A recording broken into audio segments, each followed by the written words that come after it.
नमस्कार दोस्तों, मैं पारुल चौहान आप सभी का स्वागत करती हूँ आपके अपने परिवार रोजगार विद अंकित में। कैसे हैं आप सभी?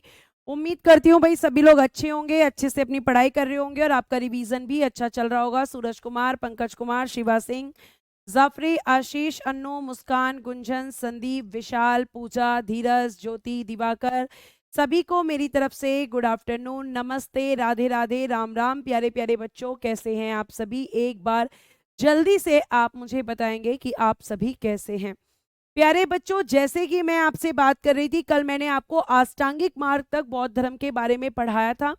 कल की क्लास में हमने बहुत सारी चीजों को देखा था जिसमें अष्टांगिक मार्ग था। जैसे मैं आपको अगर बताऊं तो मैंने कल की क्लास को कहां से शुरू किया था, तो मैंने शुरू किया था कि गौतम बुद्ध को ज्ञान की प्राप्ति कहां हुई थी, किस स्थान पर, किस नदी पर, कितने साल की तपस्या पर, ठीक है, और किस दिन हुई थी। उसके बाद मैंने बताया कि जब उन्हें ज्ञान की प्राप्ति हुई तो वो बुद्ध कहलाए और उसके बाद उन्होंने अपना पहला उपदेश 5 ब्राह्मणों को सारनाथ ऋषिपत्तनम में दिया था। ये आप ध्यान रखेंगे। वाराणसी में ही उन्होंने यज्ञ श्रेष्ठी, आपके वाराणसी में यज्ञ श्रेष्ठी को ज्ञान दिया था। यज्ञ श्रेष्ठी कौन था? तो एक व्यापारिक समूह था, उसको इन्होंने ज्ञान दिया था। उसके बाद प्यारे बच्चे वाराणसी में ही इन्होंने बौद्ध भिक्षु संघ बनाया था। ये आपके बौद्ध भिक्षु की पिक्चर्स यहाँ लगी हुई है। और ये जो बौद्ध भिक्षु थे ये इसी में रहकर आपके बौद्ध धर्म का प्रचार प्रसार करते थे, ठीक है। फिर ये आपके वाराणसी से वैशाली चले गए और वैशाली में जाकर इन्होंने बौद्ध भिक्षुणी संघ बनाया, जहां इनकी मौसी या सौतेली माँ सबसे पहले उस संघ की सदस्य बनी और उसके बाद आम्रपाली ने उसे ज्वाइन किया। प्यारे बच्चे, उसके बाद मैंने आपको बताया कि इन्होंने सबसे अधिक उपदेश श्रावस्ती में दिए थे और आपके आगे कह सकते हैं कि इन्होंने अपना अंतिम उपदेश कुशीनगर में सुभद्र को दिया था, ठीक है। उसके बाद प्यारे बच्चे मैंने आपको बताया कि सर्वाधिक उपदेश इन्होंने पाली भाषा में दिए थे, सर्वाधिक वर्षावास इन्होंने श्रावस्ती में बिताए थे और अपना अंतिम वर्षावास, जो कि मैंने कल करेक्शन करवा दिया था कि अंतिम वर्षावास इन्होंने वैशाली में बिताया था, ठीक है। मैंने आपको लिखवाया था कहां पर? वैशाली में। वैशाली जिसकी नगर वधु थी आम्रपाली, ठीक है, वैशाली में इन्होंने बिताया था। उसके बाद मैंने दुख है, दुख का कारण है, दुख का निराकरण है और निराकरण के लिए अष्टांगिक मार्ग है। जो इन 4 सत्य में विश्वास करता है प्यारे बच्चों, वही यहाँ पे आपको ध्यान रखना है कि इन अष्टांगिक मार्ग पे चलकर अपने दुखों को यहाँ से क्या कर सकता है? अपने दुखों को खत्म कर सकता है। तो यहां तक मैंने कल आपको बताया था। दीपा जी कल की पीडीएफ दोनों की दोनों पढ़ चुकी हैं। मैं डेली पीडीएफ चेक कर रही हूँ, ठीक है। मैं डेली पीडीएफ चेक कर रही हूँ और डेली के डेली आपकी पीडीएफ पढ़ रही हैं। कल की पीडीएफ भी आपकी एप्लीकेशन पे अवेलेबल है, आप अच्छे से देखिए एक बार, ठीक है। और आवाज बेटा ओके है, क्योंकि अगर आवाज अगर कम आती है तो फिर वो सबको कम आनी चाहिए, एक दो बच्चे के लिए कम नहीं होनी चाहिए। मैम आज तो आप बहुत तेज भाग रही हैं, इसे भागना नहीं कहते, इसे रिवीजन करना कहते हैं बेटा। कल तक मैं यहाँ पढ़ा चुकी हूँ इतना, ये तो सिर्फ मैंने आपको एक रिवीजन दिया है, क्विक रिवीजन कि कल हमने क्या क्या पढ़ा था, ठीक है। ये आपको ध्यान रखना है। आगे चल सकते हैं और आगे प्यारे बच्चे मैं अब आपको यहाँ बताने वाली हूँ जो कि आपका अष्टांगिक मार्ग के बाद में प्रतीक चिन्ह, यानी कि बुद्ध के जीवन से जुड़ी हुई कुछ ऐसी घटनाएं हैं, कुछ ऐसे इंसिडेंट्स हैं जो उनके लिए सिंबल्स यहाँ पर मैं आपको बताऊंगी, ठीक है। तो अब आप मेरी बातों को ध्यान से सुनेंगे और मैं कोई भी कमेंट लेने वाली नहीं हूँ, ठीक है। मैं कोई भी कमेंट लेने वाली नहीं हूँ। आंसर शीट के लिए मैंने बोल दिया है कि आंसर शीट आपकी मिलेगी अब मंडे को, क्योंकि बेटा बहुत बिजी शेड्यूल होता है। अगली बार से मैं आंसर शीट का झंझट ही खत्म कर दूंगी, क्वेश्चन के साथ ही आंसर शीट दूंगी अटैच्ड करके, और मैं कोई भी कमेंट आज लेने वाली नहीं हूं। क्लियर? अब सुन लीजिए। अगर मैं आपसे बात करती हूँ प्रतीक चिन्ह की, सिंबल्स की, तो किस चीज के सिंबल हैं ये? तो मैम बुद्ध के जीवन से जुड़ी हुई घटनाओं के सिंबल्स हैं, ठीक है। प्रतीक चिन्ह यानी कि सिंबल। अब जैसे मैं आपको बता दूं कि जब आपके गौतम बुद्ध अपनी माता के गर्भ में थे तो उन्हें उनके गर्भ में क्या दिखाई दिया था? तो आप कहेंगे कि मैम कमल और हाथी दिखाई दिया था जब वो गर्भ में थे, ठीक है। तो आपको प्यारे बच्चों ये बात बहुत अच्छे से ध्यान रखनी है कि कौन सा सिंबल इनके, कौन से घटना से इनके जीवन में जुड़ा हुआ है, यहां से क्वेश्चन आता है। ठीक, अब देखिएगा यहाँ पे बहुत अच्छी बात है कि जब गौतम बुद्ध का जन्म हुआ तो जन्म को किससे लिया जाता है? कमल से। फिर जब ये गर्भ में थे, मतलब अपनी माता के बम में थे, ठीक है, गर्भ में होता है बच्चा, तो उस समय इनको क्या दिखा था? हाथी।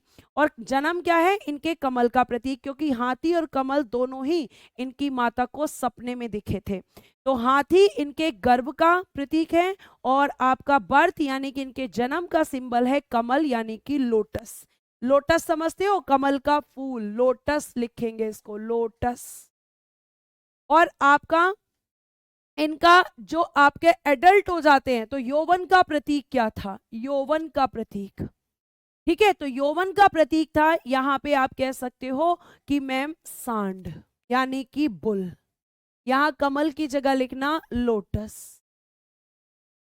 तो इनकी एडल्ट एज का सिंबल क्या है? बुल यानी कि सांड। यह आपको ध्यान रखना है। क्लियर? उसके बाद प्यारे बच्चे, अगर मैं आपसे बात करूं तो जब इन्होंने गृह त्याग किया था, आपको अच्छे से पता है, मैंने आपको बताया है कि इन्होंने जो गृह त्याग किया था, इस गृह त्याग की घटना को हम महाभिनिष्क्रमण कहते हैं। महाभिनिष्क्रमण इस घटना को कहा जाता है, ठीक है, महाभिनिष्क्रमण, यह आपको मैंने बताया है।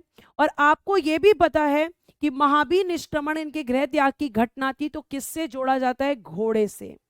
तो आपका इनका घर छोड़ना किससे है? किसका प्रतीक है? किसका सिंबल है? तो मैम हॉर्स इसका सिंबल है। क्लियर है? ठीक, उसके बाद प्यारे बच्चों, मैंने कल आपको बताया था कि इनको ज्ञान की प्राप्ति किस वृक्ष के नीचे हुई थी? तो पीपल वृक्ष के नीचे हुई थी।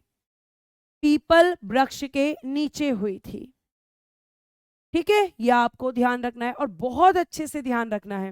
फिर प्यारे बच्चे, इनकी जो डेथ हुई है, इनकी जो मृत्यु हुई है, वो किससे लिया जाता है? फुटप्रिंट्स, इनके जो पद चिन्ह हैं वो इनके मृत्यु का प्रतीक हैं। इनके पद चिन्ह, इनके फुटप्रिंट्स। क्लियर? आगे आ जाइए। अब मृत्यु को हम क्या कहते हैं? मोक्ष या निर्वाण या महापरिनिर्वाण।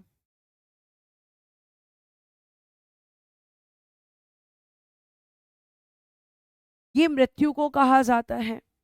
तो इनकी डेथ कहाँ हुई थी? कुशीनगर में, मैंने कल आपको बताया था। फिर उसके बाद में बौद्ध धर्म में शील थे। कितने शील हैं? 10 शील हैं।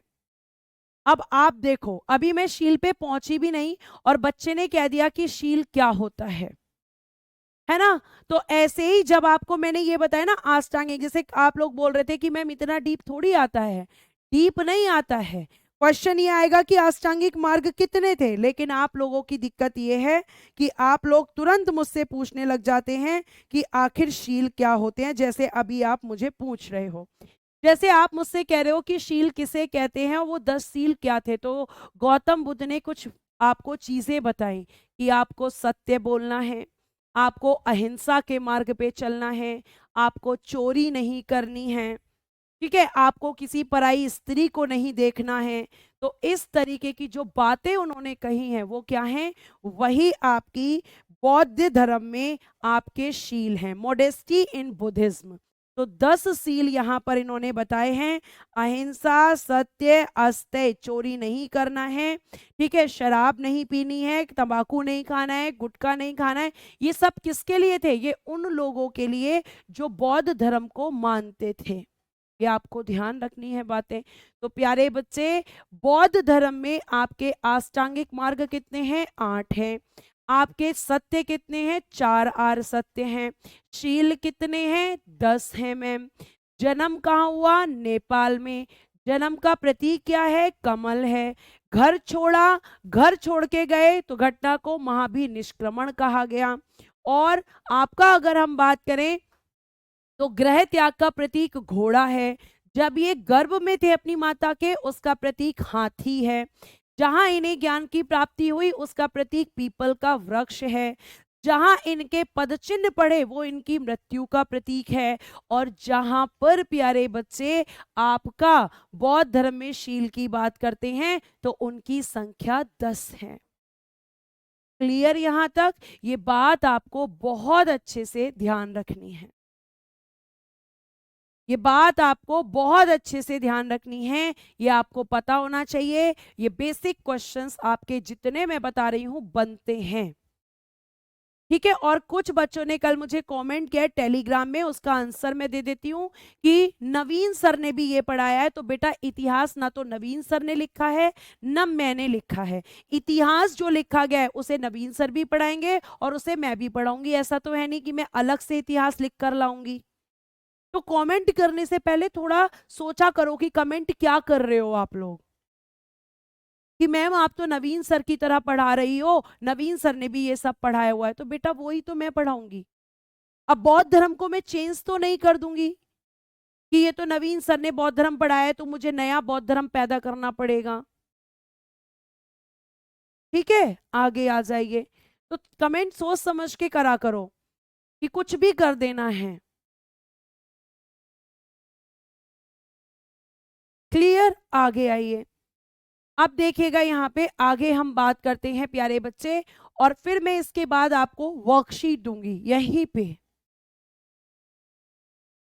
क्लियर, देखिएगा यहाँ पर अगर प्रतीक चिन्ह की बात हमने कर ली, अभी रिवीजन कराऊंगी, थोड़ा पढ़ लीजिए।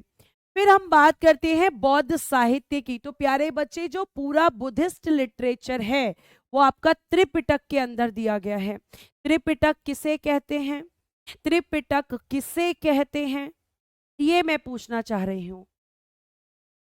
ठीक है, तो मैम तीन पिटक जिसमें बुद्ध की शिक्षाएं हैं, बुद्ध के संघ के नियम हैं, बुद्ध के दार्शनिक उपदेश हैं, ये सब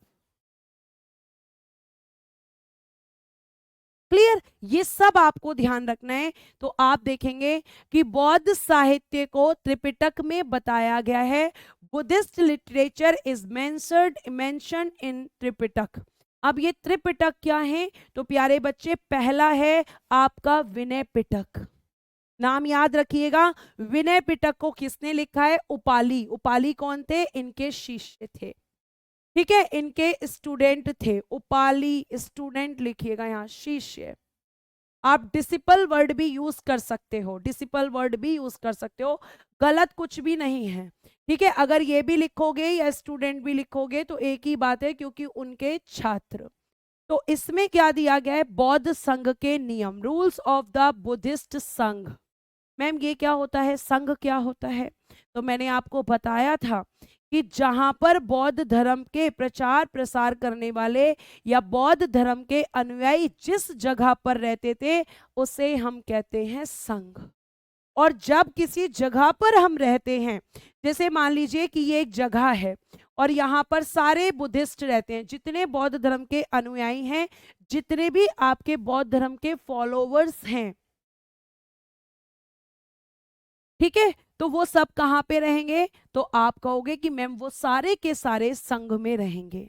और जब वो यहाँ संघ में रह रहे हैं, तो जैसे आप स्कूल जाते हो तो स्टूडेंट्स कहाँ जाते हैं पढ़ने? स्कूल में जाते हैं मैम,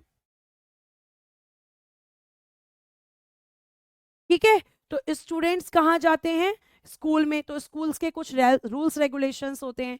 आप किसी कंपनी में काम करते हो, वहां पे भी रूल्स रेगुलेशंस होते हैं। तो संघ के भी कुछ नियम थे जो बौद्धिस्ट लोगों पर लागू होते थे।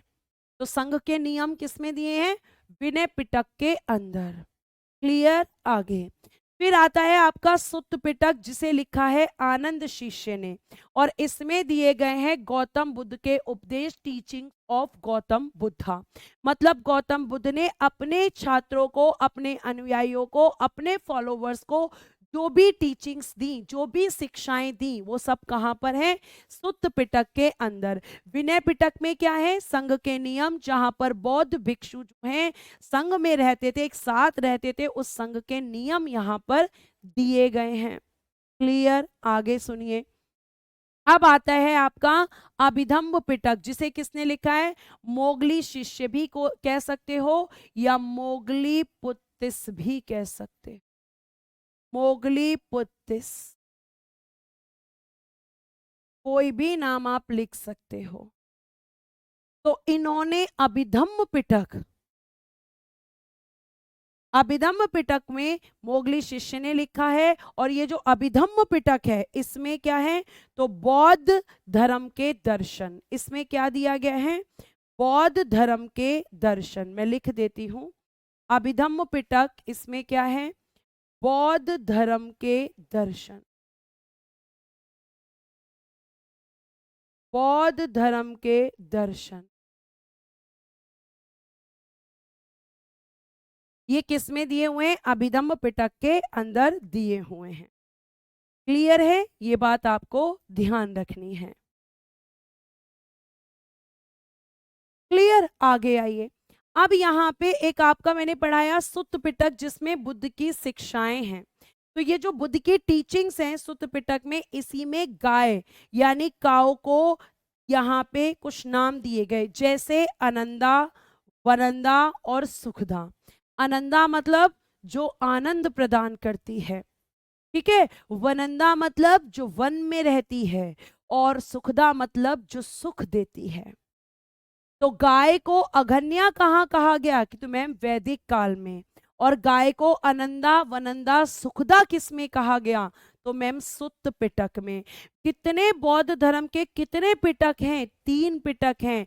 कौन कौन से, विनय पिटक, सुत्त पिटक और अभिधम्म पिटक।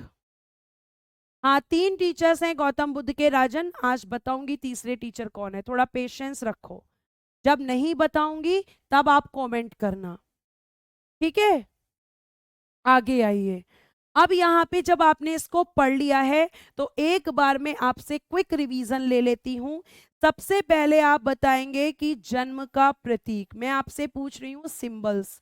जन्म का बताइए, इनकी माता के गर्भ का प्रतीक बताइए, गर्भ।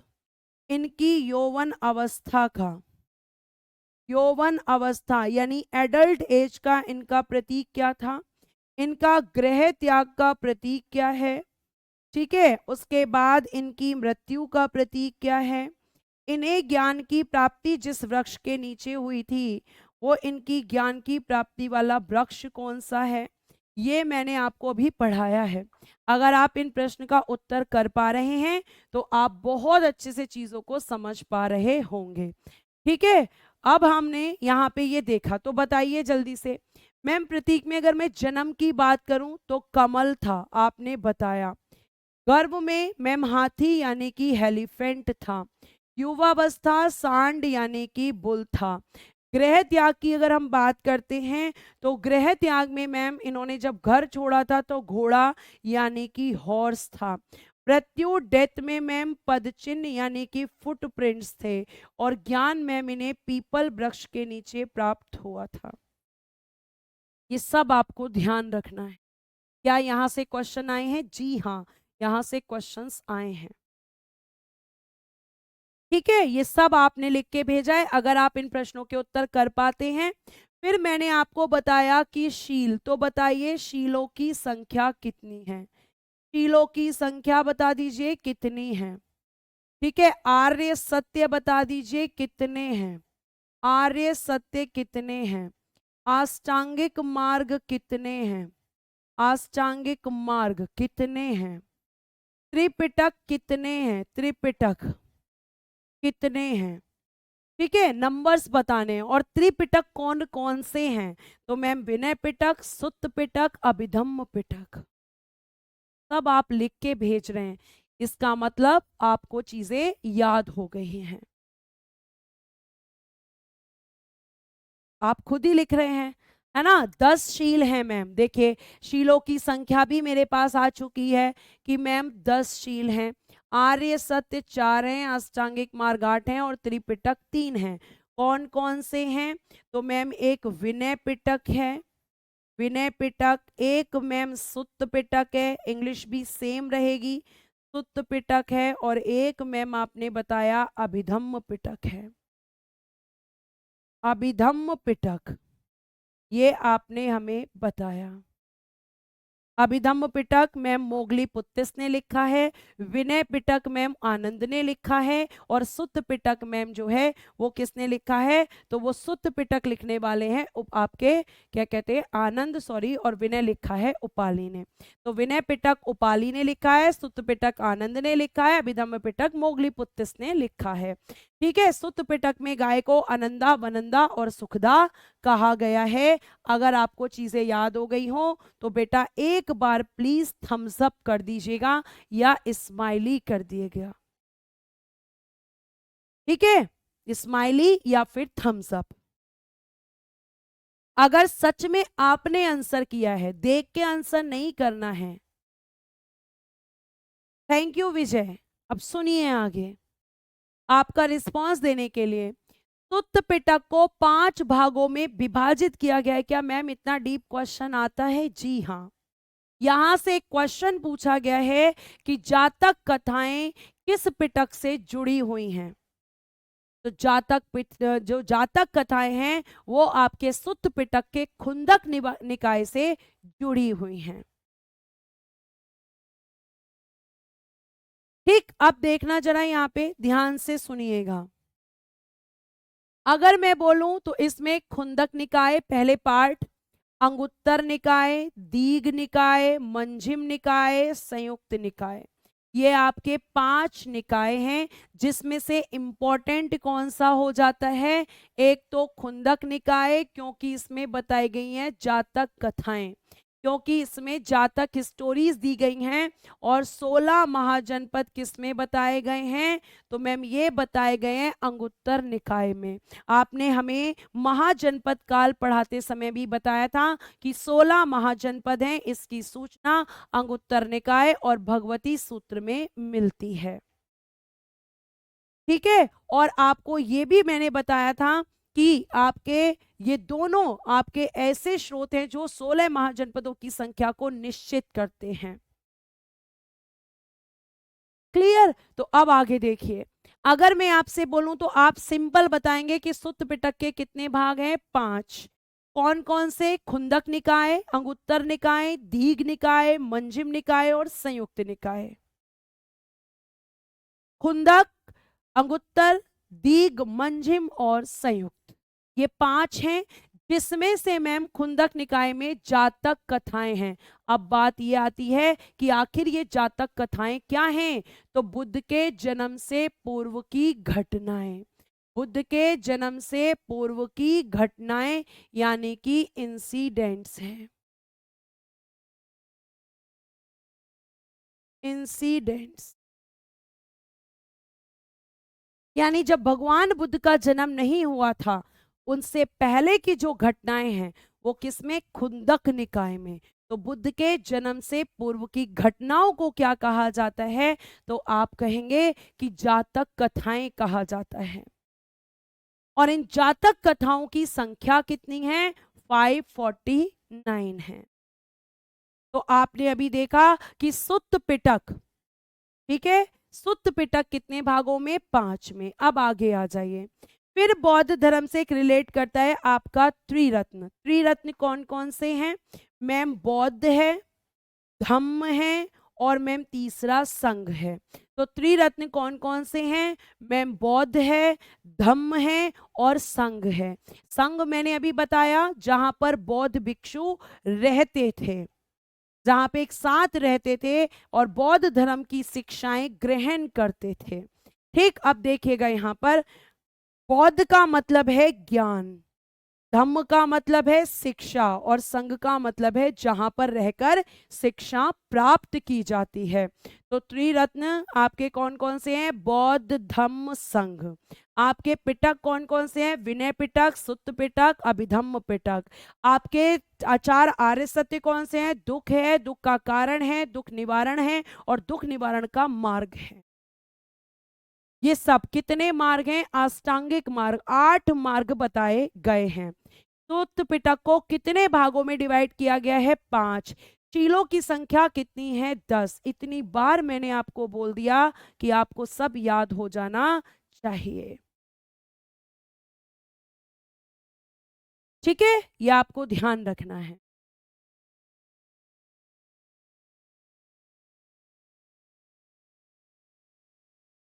क्लियर?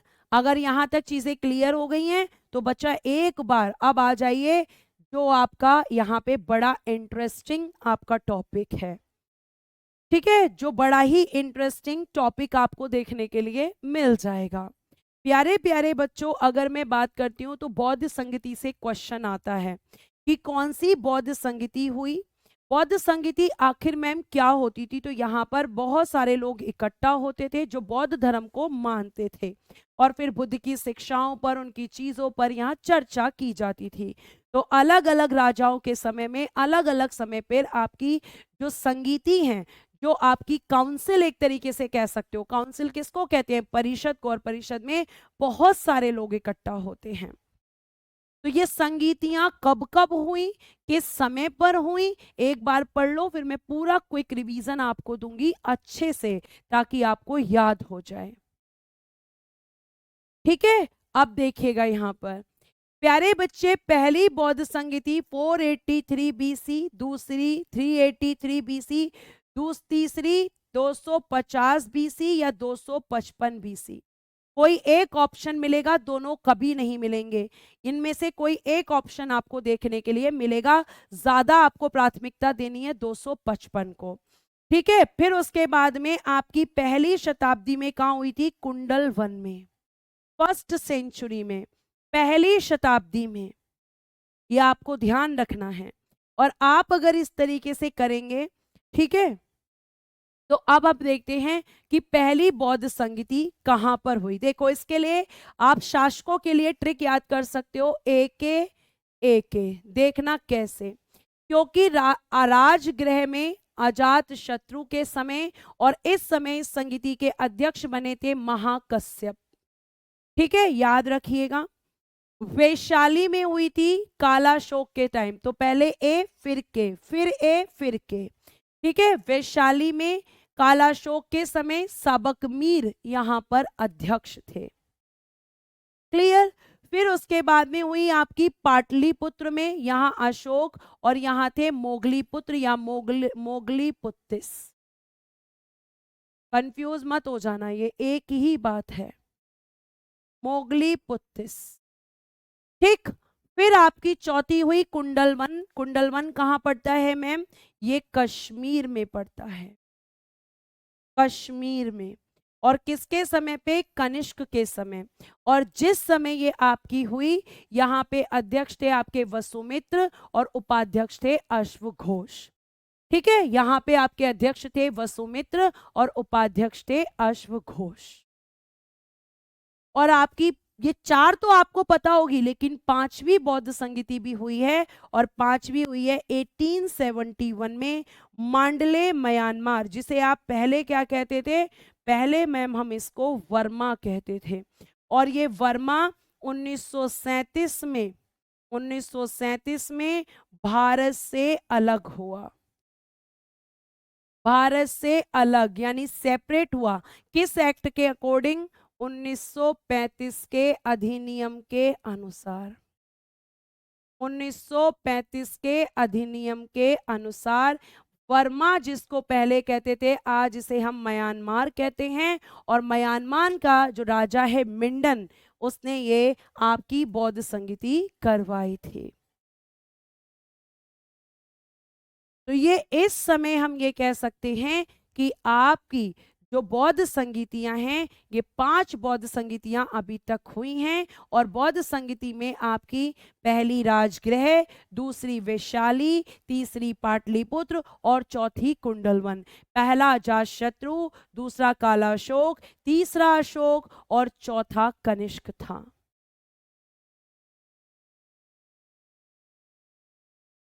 ठीक है। और आपके अध्यक्ष महाकश्यप, साबकमीर, मोगलीपुत्तिस और वसुमित्र। और आपकी चौथी वाली में उपाध्यक्ष भी थे अश्वघोष, क्लियर। और आपको ये ध्यान रखना है कि यहां पर जब चौथी बौद्ध संगति हुई, मैं थोड़ा बता दूं पहले फिर आगे पढ़ाती हूँ। चौथी बौद्ध संगति में आपका जो बौद्ध धर्म है वो 2 शाखाओं में विभाजित हुआ। 2 शाखाएं बन गई, एक का नाम रखा हीनयान और एक का नाम रखा महायान। 1935 में अलग नहीं हुआ था मिथिलेश कुमार जी। 1935 के अधिनियम के अनुसार 1937 में अलग हुआ था। जाकर एक बार चेक करना, ठीक है, जाकर एक बार चेक कर लेना, फिर आप मुझे बोलना कि नहीं मैम हम सही थे आप गलत। 1937 में गलत अलग हुआ था 1935 के अधिनियम के अनुसार। 4 ही पढ़ी थी, 5वीं अब पढ़ लो, ठीक है। आगे आ जाइए। अब मैंने आपको बोला चौथी बौद्ध संगीति, थोड़ा इसके बारे में पढ़ेंगे, क्वेश्चन आता है बच्चा यहां से। और क्या क्वेश्चन आएगा कि चौथी बौद्ध संगीति, फोर्थ बुद्धिस्ट काउंसिल, तो यहाँ पे आपके महायान और हीनयान, यानी हम लिख सकते हैं, लिखेगा इस संगीति में बौद्ध धर्म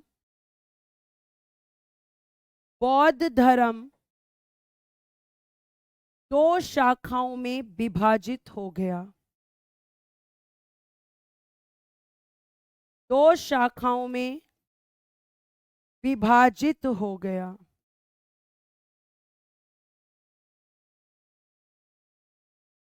यानी 2 पार्ट्स में डिवाइड हो गया। तो डिवाइड कितना पार्ट्स में? 2 पार्ट्स में, डिवाइडेड इनटू 2 पार्ट्स। कौन सा रिलीजन? बौद्ध रिलीजन। एक आपकी ब्रांच है महायान और एक है हीनयान। महायान को जिसने सपोर्ट किया उनका नाम है वसुमित्र। अब ध्यान से सुनिएगा क्योंकि यहाँ पे मैं कुछ चीजें लिखवाऊंगी भी, ठीक है, और आपको बहुत अच्छे से यहाँ पे समझना है।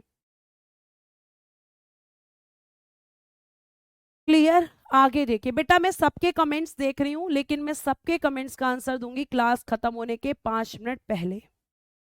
तब तक आपको वेट करना होगा, मैं कमेंट्स बिल्कुल नहीं लूंगी। डाउट पूछने के लिए टेलीग्राम ग्रुप है और वो डाउट के लिए ही बना हुआ है। क्लास के अंदर डाउट लेना पॉसिबल नहीं है। 4000 बच्चों का डाउट क्लास के अंदर टीचर नहीं ले सकता। विभाजन क्यों हुआ? मनोज का अच्छा क्वेश्चन है बच्चा। इसलिए विभाजन हुआ क्योंकि आगे जब भगवान बुद्ध की मृत्यु हो गई, तो उनकी मृत्यु होने के बाद यहाँ पे बौद्ध धर्म के जो विचार हैं वो लोगों के अलग अलग होने लगे। बुद्ध के मरने के बाद एक महायान शाखा जिसने ये कहा कि बुद्ध ईश्वर हैं, बुद्ध को ईश्वर माना, लेकिन बुद्ध तो ईश्वर में विश्वास ही नहीं रखते थे, बुद्ध तो ईश्वर में विश्वास ही नहीं रखते थे। और इन लोगों ने, जो महायान शाखा के लोग थे, इन्होंने कहा कि यहां पर नए नियम बनाओ, लेकिन कुछ ऐसे लोग थे जो कोई परिवर्तन नहीं चाहते थे। तो जब विचारधाराओं में, आपके घर में बंटवारा कब होता है? जब विचारधाराएं नहीं मिलती, जब अपने अपने बारे में सोचना शुरू करते हैं मैम, जब हमारे किसी से जो थॉट्स हैं वो मैच नहीं करते तो हम उनसे अलग हो जाते हैं। तो सेम यहाँ पर भी हुआ। यहाँ पे बौद्ध धर्म में कुछ ऐसे लोग हुए जिन्होंने कहा कि बुद्ध को ईश्वर मानकर पूजना चाहिए, लेकिन कुछ लोगों ने कहा कि नहीं, बुद्ध ईश्वर नहीं थे, बुद्ध महान पुरुष थे और बुद्ध ने कभी ईश्वर में विश्वास नहीं किया, तो हम उन्हें ईश्वर नहीं मान सकते।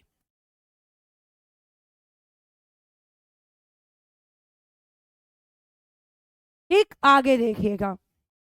अब यहाँ पे महायान में आपके किसने सपोर्ट किया? वसुमित्र जी ने। इन्होंने कहा बुद्ध को ईश्वर समझा। इस शाखा के लोगों ने बुद्ध को क्या समझा? ईश्वर समझा, महायान शाखा के लोगों ने। और प्यारे बच्चे, महायान शाखा से क्वेश्चन आता है कि इसका आदर्श वाक्य क्या है।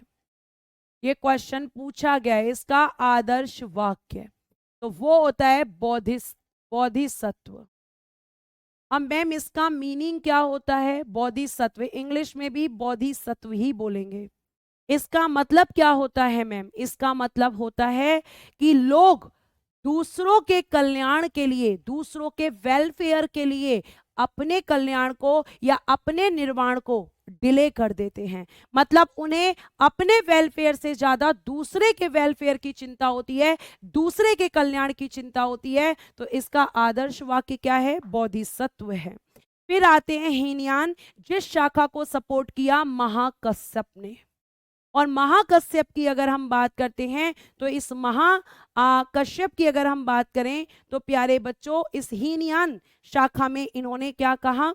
इन्होंने कहा कि बुद्ध कौन है, तो बुद्ध केवल एक महान पुरुष हैं, एक महान पुरुष हैं, या कह सकते हैं कि एक महापुरुष हैं, लेकिन ईश्वर नहीं कह सकते।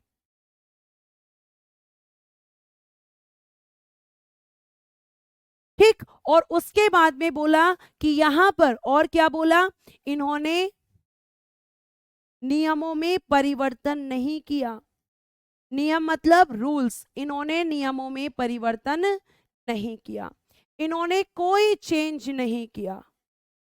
ये इन दो शाखाओं में अंतर था।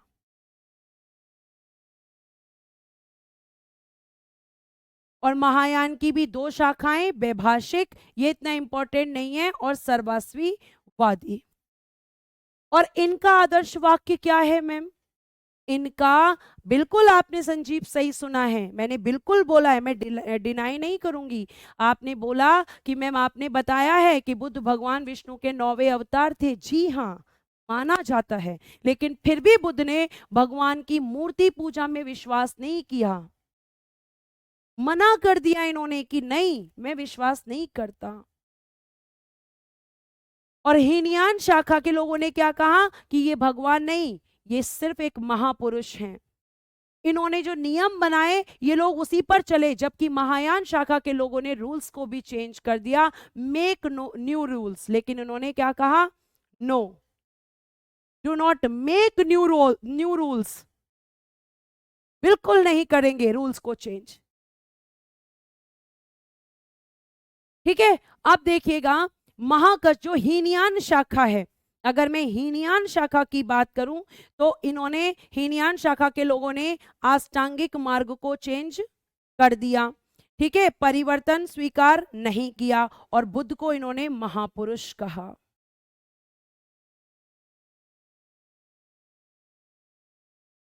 तो मैंने अभी बताया महापुरुष कहा है, अष्टांगिक मार्ग को अपनाया है, परिवर्तन को साफ मना कर दिया कि अष्टांगिक मार्ग पर ही चलेंगे, कोई परिवर्तन नहीं करेंगे, और बुद्ध को हम महापुरुष मानेंगे, भगवान नहीं। अब प्यारे बच्चे एक चीज जो मुझे हाथ से लिखनी है, वो क्या लिखनी है? हीनयान शाखा का आदर्श वाक्य। इसका आदर्श वाक्य क्या था?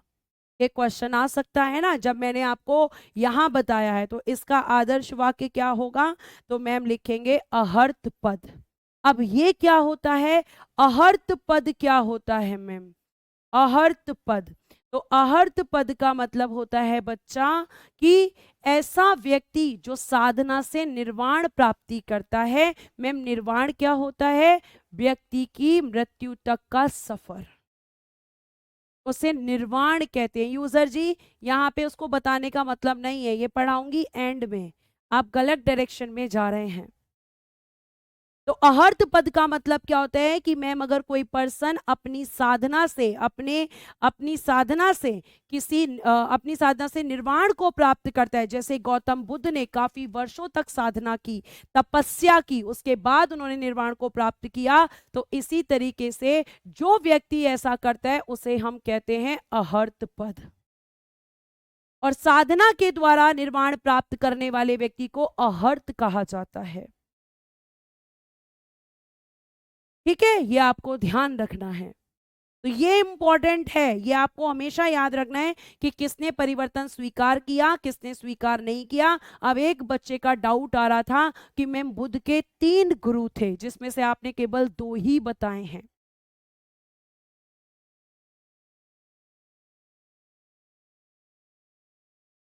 तो आप यहां पे ध्यान रखेंगे महात्मा बुद्ध के गुरु, फिर मैं यहां तक सारा रिवीजन करवाऊंगी। अब महात्मा बुद्ध के गुरु, प्यारे बच्चे, महात्मा बुद्ध के गुरु पहले आलार कलाम हुए, मैंने बताया था, और इनसे इन्होंने सांख्य दर्शन की शिक्षा ली। और शून्य का ज्ञान इन्होंने लिया। और आपको मैं बता दूं कि सांख्य दर्शन को किसने मतलब कह सकते हैं कि इसके प्रवर्तक कौन थे, तो वो थे कपिल मुनि। सांख्य दर्शन के प्रवर्तक कौन है? कपिल मुनि हैं। और रुद्रक रामपुत्रम के पास गए, ये दूसरे गुरु थे, इनसे योग दर्शन की शिक्षा ली। और योग दर्शन के प्रवर्तक कौन है? पतंजलि। उसके बाद इनके तीसरे गुरु हुए बृहस्पति, जिनसे इन्होंने वैदिक दर्शन की शिक्षा ली। क्लियर? ये आपको ध्यान रखना है। थैंक यू गगन जी। ये सब पूछेगा, बिल्कुल पूछेगा। आप अपने आप में डिसाइड मत किया करो कि क्या पूछेगा क्या नहीं पूछेगा। चलो अब थोड़ा रिवीजन कर लेते हैं, क्योंकि रिवीजन का टाइम हो गया है। रिवीजन और आंसर करना। चला बहुत अच्छे से बताइए, त्रिरत्न कौन कौन से हैं? त्रिरत्न, ठीक है, बताया था त्रिरत्न, मैंने आपको बताया था। क्लियर? त्रिरत्न के बाद, त्रिरत्न हमारा हो गया, फिर त्रिरत्न के बाद मैंने आपको क्या समझाया है? बौद्ध संगीति। आपको बताना है बौद्ध संगीति कितनी हुई, बौद्ध संगीति कितनी। जातक कथाएं क्या होती हैं? जातक कथाएं क्या होती हैं? जातक कथाओं का संबंध किस पिटक से है?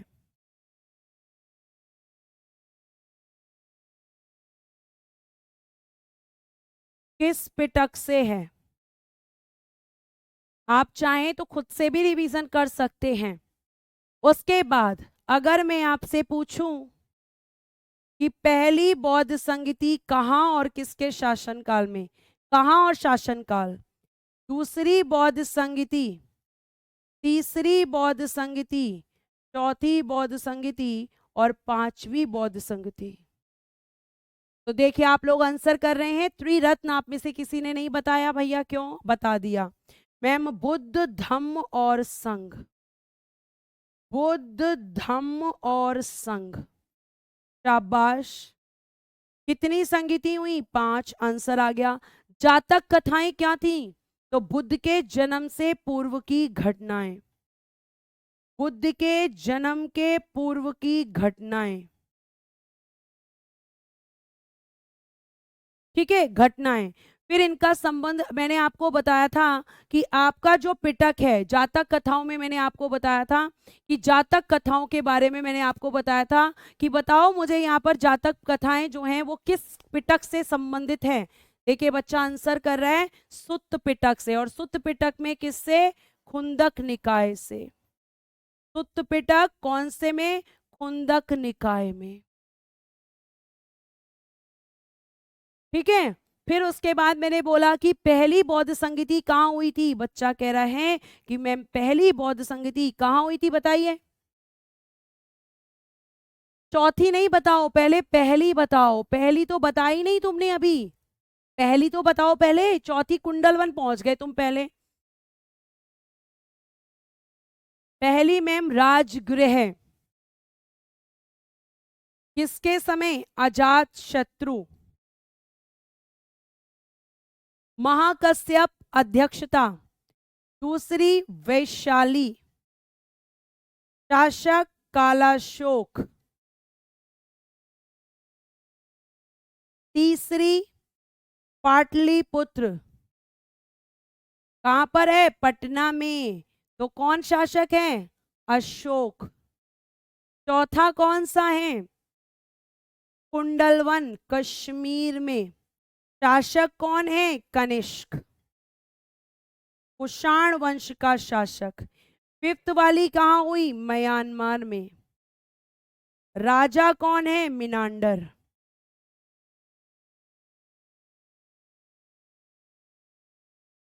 ये आपकी हैं सारी।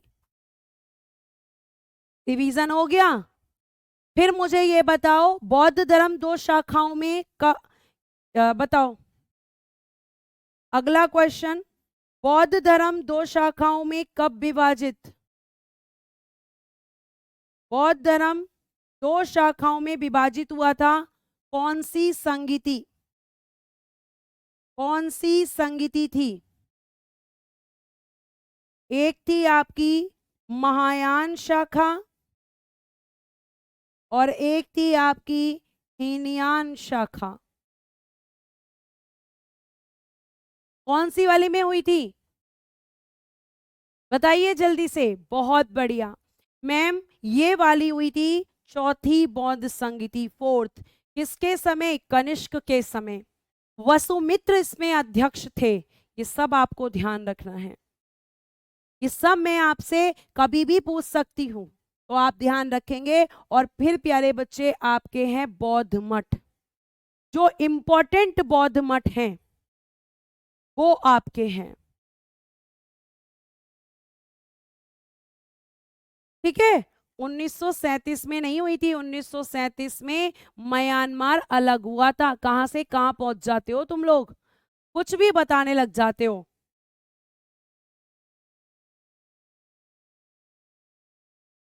ठीक है, तो ये है आपके बौद्ध मठ, सुन लीजिए अब।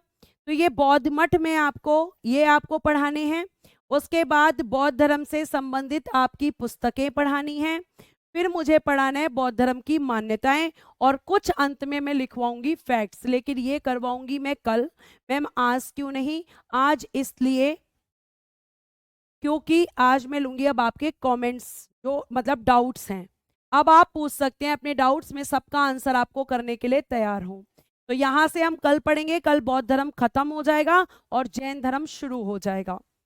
तो कल हम इसको पढ़ लेंगे, कौन कौन से मठ हैं, कहां पर हैं, क्या यहाँ से क्वेश्चन आता है? जी हाँ, यहाँ से क्वेश्चन आता है। फिर बौद्ध धर्म के जो मंदिर हैं या जो भी एक्स्ट्रा चीजें हैं वो सब हम फैक्ट में एक साथ लिखेंगे, जो हिंदी और इंग्लिश दोनों में मैं लिख के दूंगी, ताकि इंग्लिश मीडियम वाले बच्चों को भी दिक्कत ना हो। और पहले का जो रह गया है वो भी मैं अब आपको करूंगी।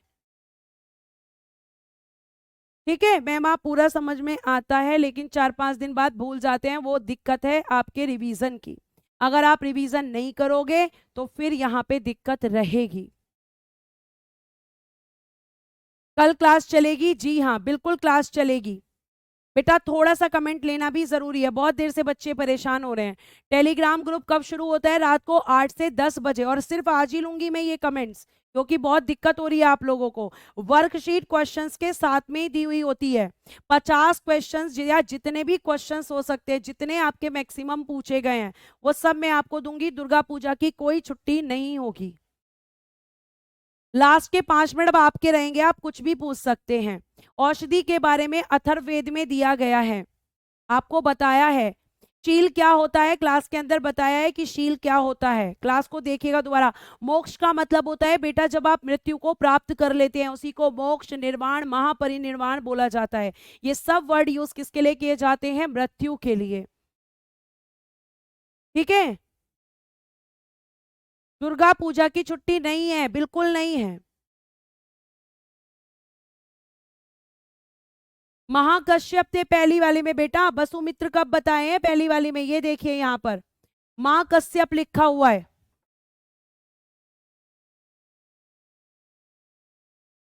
एग्जाम में गलत इसलिए होते हैं क्योंकि आप प्रैक्टिस नहीं करते, आप फोकस नहीं करते क्लास पे।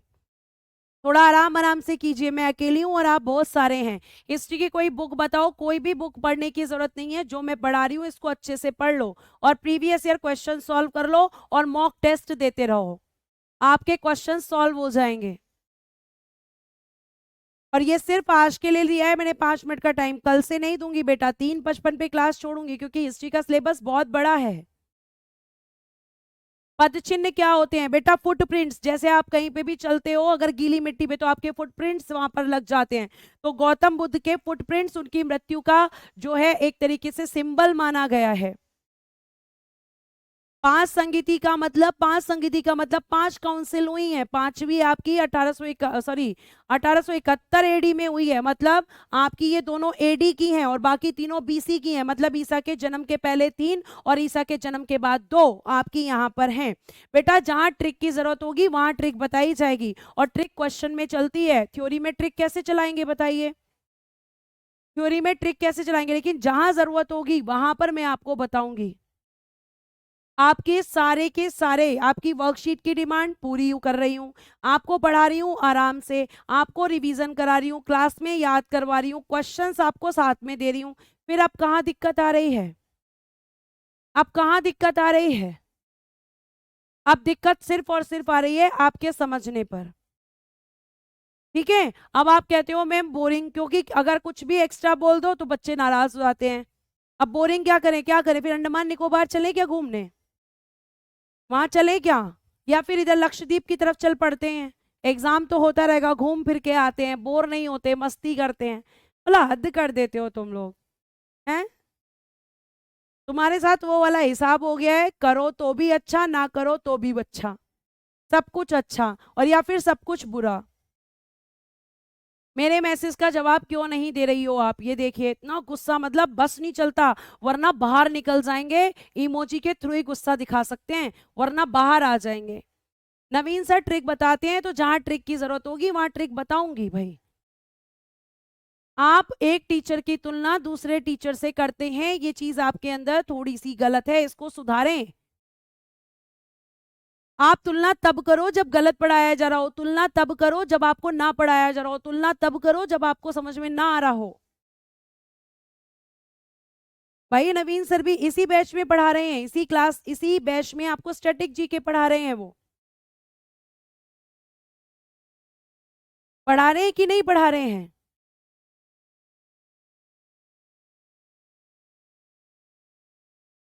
मॉक टेस्ट हर संडे को होता है।